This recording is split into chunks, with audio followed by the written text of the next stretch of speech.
Bienvenue pour un autre épisode de Politique Administrative. Je suis Matthew Stevenson en association avec Dukascopy TV. Rappelez-vous que si ça arrive au bureau, nous sommes là pour en discuter. La question du jour est la suivante. Pourriez-vous m'aider à comprendre le fonctionnement du marché boursier? Pour moi, c'est un mystère. Vous n'êtes pas le seul à penser que le marché boursier est un mystère.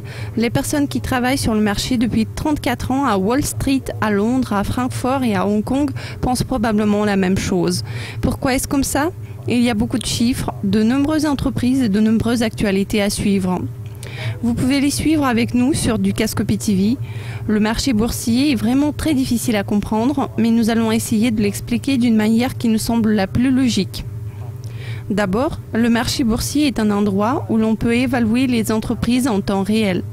La valeur totale d'une société quelconque, par exemple Apple ou Exxon, n'importe quelle autre société dont le nom peut vous traverser l'esprit, représente le sens du marché boursier. C'est une sorte de supermarché où les produits changent de prix, mais pas seulement tous les jours, mais chaque seconde. Je pense que la meilleure façon de comprendre le marché boursier consiste à comprendre ses bases. Lisez quelques livres, allez dans une librairie et sélectionnez ceux qui disent « marché boursier facile ».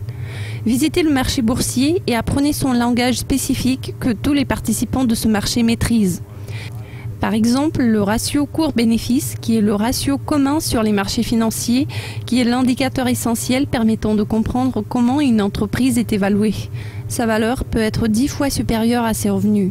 Donc, si une entreprise gagne 2 $, ses actions seront vendues à 20 $ chacune. Comme dans n'importe quel magasin, supermarché ou centre commercial, certaines choses sont chères, tandis que d'autres ne le sont pas. La tâche d'un vrai expert en la matière qui prétend bien connaître le marché boursier consiste à saisir le moment où une entreprise n'est pas chère.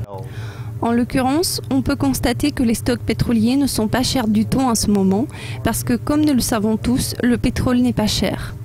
Mais si vous êtes mené à croire que les prix du pétrole vont augmenter dans les 5 à 10 prochaines années, vous pouvez donc déduire que ces titres représentent une certaine valeur.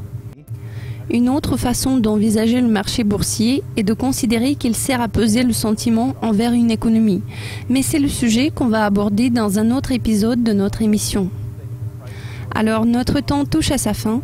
Cela conclut cette édition de Politique Administrative. Je suis Matthew Stevenson, en association avec Dukascopy TV. Merci de nous avoir suivis. Et rappelez-vous que si ça arrive au bureau, nous sommes là pour en discuter. Restez à l'écoute de Dukascopy TV et je vous dis à très bientôt.